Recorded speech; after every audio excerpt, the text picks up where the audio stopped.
Oh man, what a stuffy, just dickhead Cormier really is. I think if you really get to know Daniel Cormier, he's really not. So here's what happened. Jon Jones and Daniel Cormier just spent weeks filming some Russian reality show in Thailand, and afterwards Jones absolutely torched Cormier in an interview, called him childish and an asshole who won't let go of their decade-long hatred. Last season I was with Diaz, I was with Masvidal, and I was with Yoel Romero. It was so much fun, it was lighthearted, it was cool, we made good memories, we hung out with each other. This season is against Daniel Cormier. Oh man, what a stuffy, just dickhead Cormier really is. I think if you really get to know Daniel Cormier, he's really not. Yeah, it was nice. He's an asshole. He was an asshole. I mean, he didn't really connect with any of the fighters here.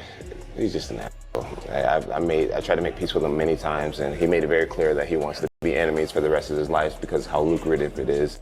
The clip is blowing up everywhere because it proves these two still despise each other more than ever, even years after they stopped throwing hands in the octagon. When you stick two people who genuinely can't stand each other in the same location for a month, this is exactly what you get. You look at the way that he treats his staff members. He brought like 10 yes men out with him and literally, go get me my water.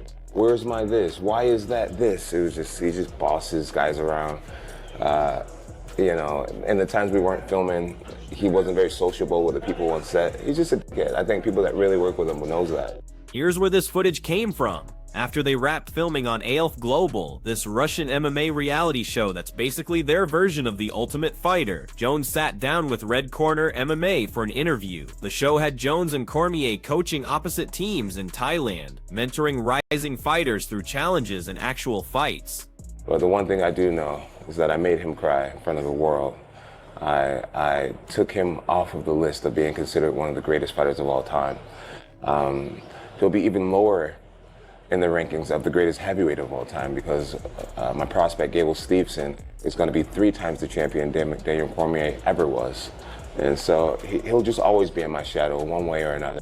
Everyone knew there'd be tension given their brutal history, but nobody predicted Jones would completely unleash once the official cameras stopped rolling. When they asked him about working alongside Cormier, Jones threw diplomacy out the window and delivered what might be the most savage takedown of his rival ever caught on camera. Because for 3 years, it became, God, this guy's gonna punch me, I'm gonna punch him. It really was a nightmare looking back on it, if I'm being honest with you. It was terrible. The contrast Jones painted was brutal and telling. He talked about the previous season where he worked with Nate Diaz, Jorge Masvidal, and Yoel Romero. Despite these guys having their own reputations for being intense and confrontational, the whole experience was completely different. We fought that first fight in Vegas. I won the first fight. Second fight in Anaheim. Dude, you started hitting me in the stomach. Like, I had to do something because I was fighting like shit. Those first 2 rounds, I was like, what am I doing? I called a day of my life. And I was like, it worked out. Thank God. You know, thank God. Dude, you started throwing those shots to the body. Those fighters created this atmosphere that Jones described as genuinely enjoyable and relaxed. They actually spent time together when the cameras weren't rolling, shared meals, built real friendships that went way beyond just the show's competitive format. But the last fight in the Apex, when you look back on it, I'm kind of bitter about it. We fought in front of 20,000 both times, know, and then it to was fight awkward. the Apex, it wasn't good. It was like awkward because like, you know, what's funny, you hit me, I hear you, and you're, boom, and you like really hear the echoing of the punch. It was like, this is so weird. And then like, I hear your coach, I hear my coach, I'm like, it's like we're sparring. Yeah, it was off, but it was kind of crazy because I felt like it didn't do justice to what the rivalry was. I know. It kind of. But with Cormier, everything felt poisoned from day one. Every single conversation carried all the baggage from their past. According to Jones, Cormier never once tried to lighten the mood or move past any of it. I've had a lot of rematches and instances with people, but this is the one that I appreciate the most. Then Jones got specific about how Cormier treated the production crew, and this is where things got really personal. What makes this even more cutting is Jones bringing up UFC 2014, that devastating head kick in round 3 that left Cormier face down and completely unconscious. It's one of those finishes that gets replayed constantly, and Jones uses it as his ultimate proof of superiority. But here's what Jones conveniently left out of his little speech. That victory got wiped off the books completely. He popped for Turnaball, an anabolic steroid, and the whole thing became a no contest. Cormier got his belt back, and that knockout Jones treats like his crowning achievement officially never happened.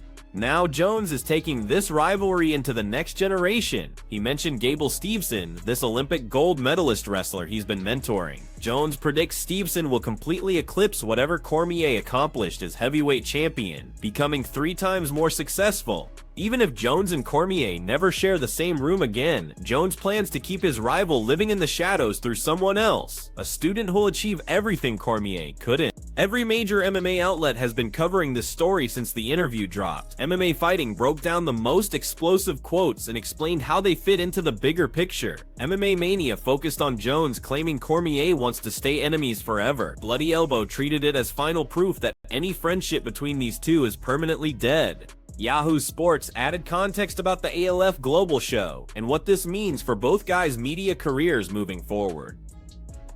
Everyone agrees on one thing though.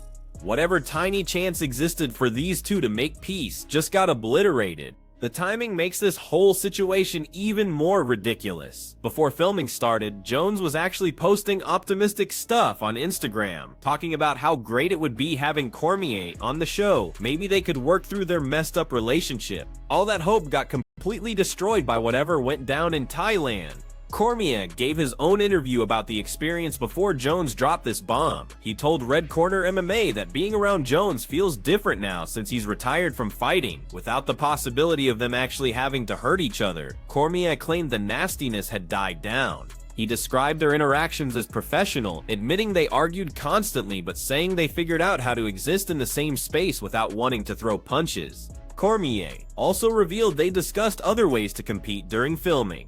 They argued about potentially boxing each other, which Cormier said he'd be down for, but the idea that got serious attention was wrestling. Cormier straight up challenged Jones to a wrestling match and promised he'd win by technical fall, 10-0, an outcome that would prove his dominance in the discipline that made his career before MMA even existed. This opens the door for their rivalry to continue outside the cage. Jones acknowledged during his interview that a wrestling match would be interesting to watch, but he stopped short of actually accepting the challenge. It might happen, but it probably won't bring closure regardless of who wins. What makes this footage go viral isn't just the insults, though those are definitely inflammatory enough to generate clicks and shares across every platform. It's the confirmation that after more than 10 years, 2 men who ruled the same division during their primes still can't be in the same room without everything turning toxic. They spent weeks together filming this show. They were supposed to mentor young fighters, demonstrate professionalism, create compelling television content. Instead, they left Thailand hating each other more intensely than when they arrived. To really understand why this footage hits so hard with MMA fans and casual observers, you need to grasp the absolutely catastrophic history these two share.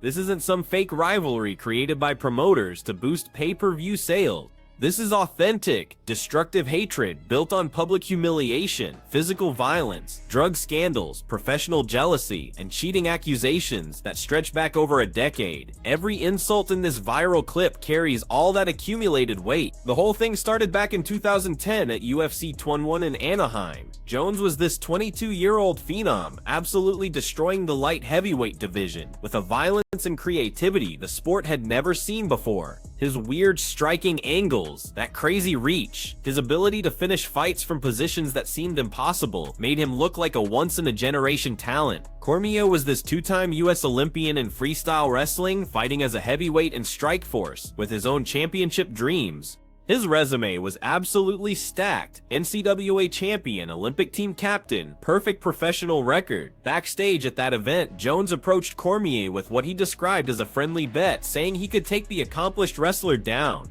Cormier took it as disrespectful arrogance from some young fighter who barely knew who he was, and seemed to dismiss his Olympic credentials completely. The exchange lasted maybe 60 seconds, but the resentment from it festered for years. Each guy interpreted that interaction totally differently and let the bitterness compound over time. By 2014, their rivalry had turned into something genuinely toxic and completely out of control. Cormier had cut down to light heavyweight, beaten Patrick Cummins and Dan Henderson to earn his title shot against Jones at UFC 78. The promotion recognized the gold mine in their hatred and scheduled multiple media events to exploit it completely. The trash talk between appearances was even more poisonous than their actual physical confrontation. During an off-air exchange that ESPN cameras caught, Jones escalated with a statement that made everyone who heard it uncomfortable. "I would literally kill you." These weren't promotional soundbites crafted by marketing teams. This hatred was authentic, visceral, and potentially dangerous. Both men seemed to mean exactly what they were saying. Their first fight went down at UFC AT2 on January 3, 2015. Jones dominated across 5 brutal rounds, controlling the clinch, landing devastating elbows, outworking Cormier in nearly every exchange. All 3 judges scored it 49-46, a decisive and comprehensive beatdown. In the final seconds, Jones celebrated early and threw what many people considered a cheap shot at Cormier, leading to a post-bell scuffle and Jones doing a crotch chop at his defeated opponent. After the fight, Jones told the media he hoped Cormier was somewhere crying. Then Jones's entire life exploded outside the octagon. April 2015, Jones was involved in a hit-and-run in Albuquerque that injured a pregnant woman. Witnesses saw him flee the scene on foot, come back briefly to grab cash from his car, then run away again. Police found marijuana, drug paraphernalia, and condoms in his vehicle. The UFC stripped his title and suspended him indefinitely. Cormier capitalized on the opening, submitting Anthony Johnson at UFC 187 to claim the light heavyweight championship his rival had been forced to give up. A rematch got scheduled for UFC 200 in July 2016, one of the most hyped cards in company history. Days before the event, Jones tested positive for estrogen blockers, substances typically used to mask anabolic steroids, and got pulled from the card entirely. Cormier ended up fighting Anderson Silva as a last-minute replacement. The rematch both men and millions of fans wanted got delayed again, this time because of Jones's apparent chemical violation. The rematch finally happened at UFC 2014 on July 29, 2017, and Jones delivered the most devastating moment of their entire rivalry. Third round, he connected with that head kick that sent Cormier crashing to the canvas, unconscious before he hit the ground. The image of Cormier crumpled and motionless with Jones standing over him in triumph became one of the most iconic and replayed finishes in UFC history. It looked like definitive closure. But Jones tested positive for Tironabol, an anabolic steroid, and the result got overturned to a no contest. Cormier was reinstated as champion. The knockout Jones considers proof of his dominance officially became an asterisk, not a legitimate victory, but a tainted moment that would forever carry the qualifier of a failed drug test. Cormier has called Jones a cheater in basically every interview since then. The no contest added another layer of poison to a rivalry already saturated with resentment. Cormier felt robbed of a clean loss. Even getting beaten would have been better than winning through disqualification because at least defeat would have been honest. Jones felt robbed of a legitimate victory, convinced his physical dominance was real regardless of what any drug test claimed. Neither man has shown any willingness to move past it. Cormier retired in August 2020 after back-to-back losses to Stipe Miocic in their heavyweight trilogy. He transitioned into commentary and broadcasting, becoming a regular on UFC broadcasts and building a substantial media career as a podcaster and analyst. Jones vacated his light heavyweight title that same year, moving up to heavyweight after years of dominance at 205 pounds.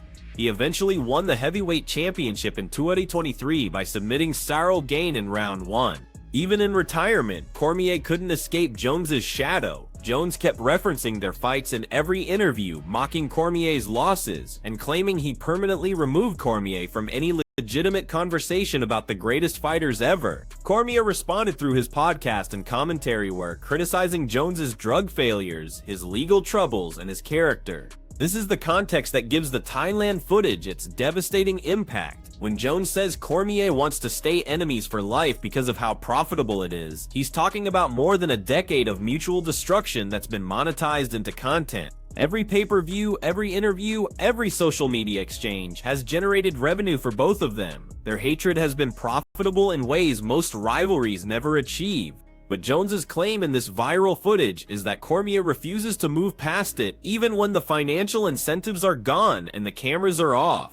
Jones claims he genuinely tried to extend olive branches during filming and Cormier rejected every single one. Whether that account is accurate or Cormier experienced those same interactions completely differently, the outcome is identical. They left Thailand as enemies, and the footage proves the rift has only gotten deeper. The Jones-Cormier rivalry dominates headlines and captures the imagination of MMA fans worldwide, but both men carry battle scars from other feuds that shape their careers and psychology in profound ways. Understanding these parallel conflicts shows why reconciliation between Jones and Cormier might genuinely be impossible, and why one of them found peace with a former enemy while the other cannot. For Daniel Cormier, the rivalry that came closest to matching the Jones intensity was his heavyweight trilogy with Stipe Miocic. What makes this comparison particularly revealing is how fundamentally differently it ended. Cormier and Miocic were genuine friends before they ever fought. They texted regularly about their lives, families, careers.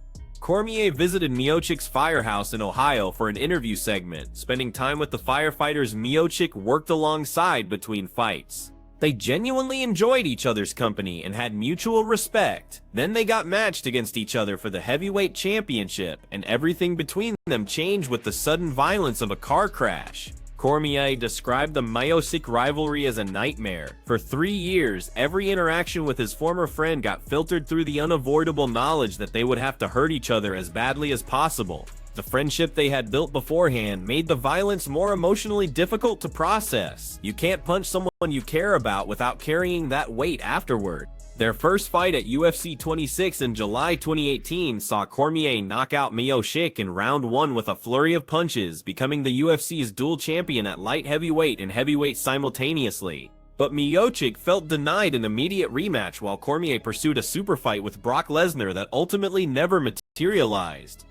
The delay bred resentment. The rematch at UFC 2041 in August 2019 delivered one of the most remarkable comebacks in heavyweight history.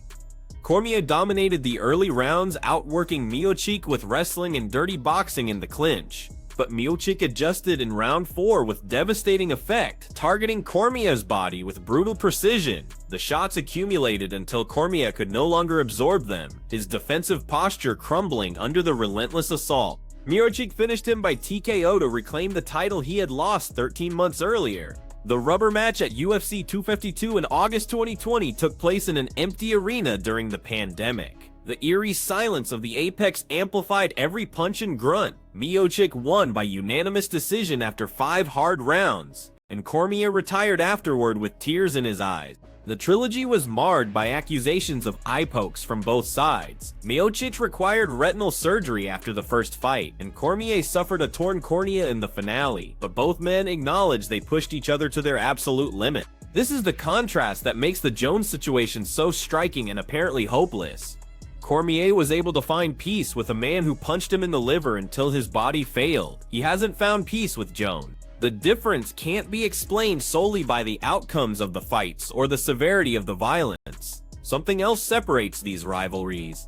For Jon Jones, the rivalry that preceded Cormier and established the template for how he handles conflict was with Rashad Evans. It offers another revealing comparison that illuminates the current impasse. Jones and Evans were teammates at Greg Jackson's legendary MMA gym in Albuquerque, New Mexico. Evans, already established as a former UFC light heavyweight champion, took the young Jones under his wing.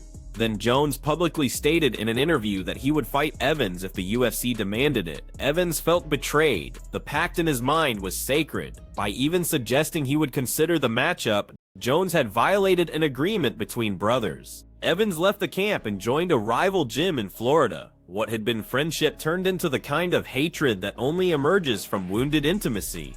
Their fight at UFC 45 in April 2012 was one of the most anticipated grudge matches in MMA history. Jones dominated across 5 rounds, winning by unanimous decision, while landing the kind of elbows and strikes that leave lasting damage. The bad blood simmered in every exchange, but unlike the Cormier rivalry, this one eventually healed. By 2016, Jones approached Evans backstage at a UFC event and told him he hoped they would always be cool. They hugged and something shifted. In 2017, they met formally, signed gloves for each other expressing mutual regard, and shared a meal as friends rather than enemies. When Evans got inducted into the UFC Hall of Fame in 2019, Jones praised him publicly as a pioneer and a class act who had shaped his career in ways he could never repay. Jones has proven he possesses the capacity to reconcile with a former enemy. He did it with Evans.